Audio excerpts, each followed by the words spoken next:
नमस्कार, आप देख रहे हैं इंदौर फर्स्ट, आपके शहर और आपके आसपास घटित तमाम हलचलों की जानकारी और अहम खबरों के साथ मैं हूं दिव्या खोबरे। आइए जानते हैं खबरों को विस्तार से।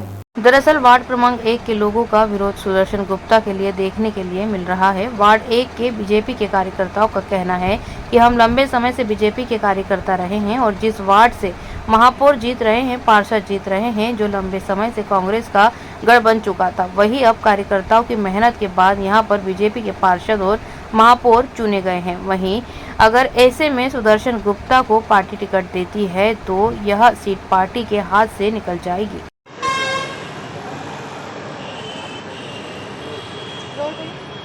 भाई साहब, आज आपने प्रदर्शन किया है, विरोध कर रहे हैं, किस चीज़ का विरोध है?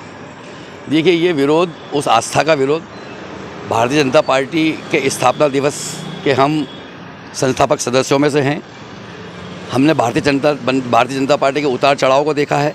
भारतीय जनता पार्टी ने जिस परिस्थितियों में आज इस स्टेज पे आई है, उसकी परिस्थिति से हम सब तरह से परिचित हैं। पर अब इस बीच में विधानसभा 1 में ये इस तरह के घटनाक्रम होने लगे कि जब भारतीय जनता पार्टी सिमट गई है, कुछ घरों में, कुछ मोहल्ले में भारतीय जनता पार्टी सिमट गई है, यह उसका विरोध है। अगर जिस तरीके से सुदर्शन गुप्ता जी का लगातार विरोध भी देखने के लिए मिल रहा है, भारतीय जनता पार्टी का विरोध अगर सुदर्शन गुप्ता जी का हो रहा है तो मैं तो अपने वार्ड की बात करूंगा, बाकी पूरे इंदौर में, उनके पूरी विधानसभा में हो रहा है।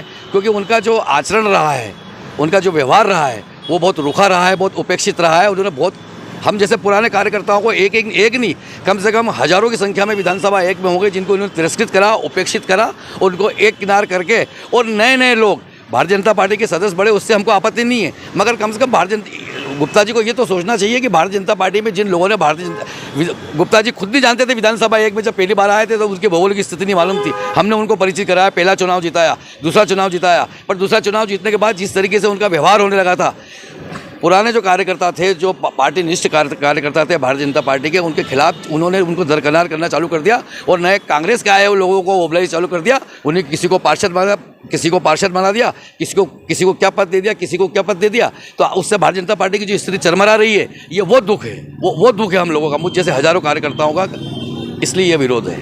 भाई साहब, अगर सुदर्शन गुप्ता जी जैसे जिस तरीके से दावेदारी कर रहे हैं, मध्य प्रदेश में आगामी चुनाव है, अगर उनको टिकट मिल जाता है तो किस तरह का रुख रहेगा आप लोगों का? फिर देखिए, भारतीय जनता पार्टी इतने विरोध के बाद भी अगर भारतीय जनता पार्टी का शीर्ष नेतृत्व अगर टिकट देता है तो ये उनका अपना निर्णय है। पार्टी का निर्णय हमारे लिए शिरोधार्य है, पर मुझे नहीं लगता कि भारतीय जनता पार्टी ये निर्णय ले पाएगी, क्योंकि ये निश्चित हो गया कि भारतीय जनता पार्टी विरोध के पीछे सबसे महत्वपूर्ण कारण यही है। हम भारतीय जनता पार्टी के शीर्ष संगठन को यही आगाह कर रहे हैं, यही चेतावनी दे रहे हैं, ये संकेत दे रहे हैं कि अगर इनको टिकट दिया तो ये हार जाएंगे। भाई, आप ये देखिए कैसे आश्चर्य की बात है कि अभी के चुनाव में पार्षद को हमने जिताया, हमने महापौर को जिताया, हमने सांसद को जिताया।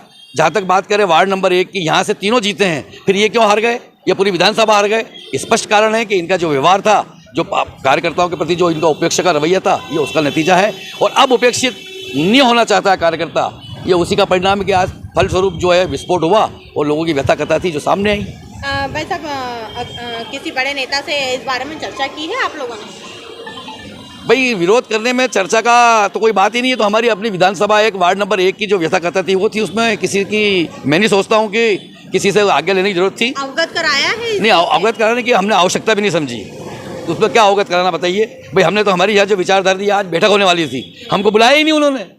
कोई शैलेश मेहता जी गुजरात से सर्वेक्षक के रूप में आए हुए हैं। के इस व्यवहार से अवगत करवाया आपने? पूरा भारतीय जनता पार्टी का संगठन जानता है, स्थानीय लोग जानते हैं, संगठन के वरिष्ठ नेता जानते हैं। अब ये बात अलग है कि वो नहीं बोलना चाह रहे हैं, पर मैं तो अपने खुले मंच से और खुली सड़क पे और चौराहे पे ये बात हम बोल रहे हैं। और मैं नहीं, मेरे साथ हज़ारों लोग हैं। पूरे वार्ड नंबर 1 हरिहर नगर से लेके भागीरथपुर तक के जो मतदाता हैं वो सभी जानते हैं। और चुनाव हारने का कारण यही है सबसे। आप भी बुद्धिजीवी लोग हैं, आप सोचिए कि जिस वार्ड से, जिस विधानसभा से पार्षद जीत रहे हैं, जिस विधानसभा से महापौर जीत रहे हैं, जिस विधानसभा से सांसद जीत रहे हैं, वहाँ वो इकलौता ये आदमी हार रहा है। क्यों हार रहा है? सीधा सा कर।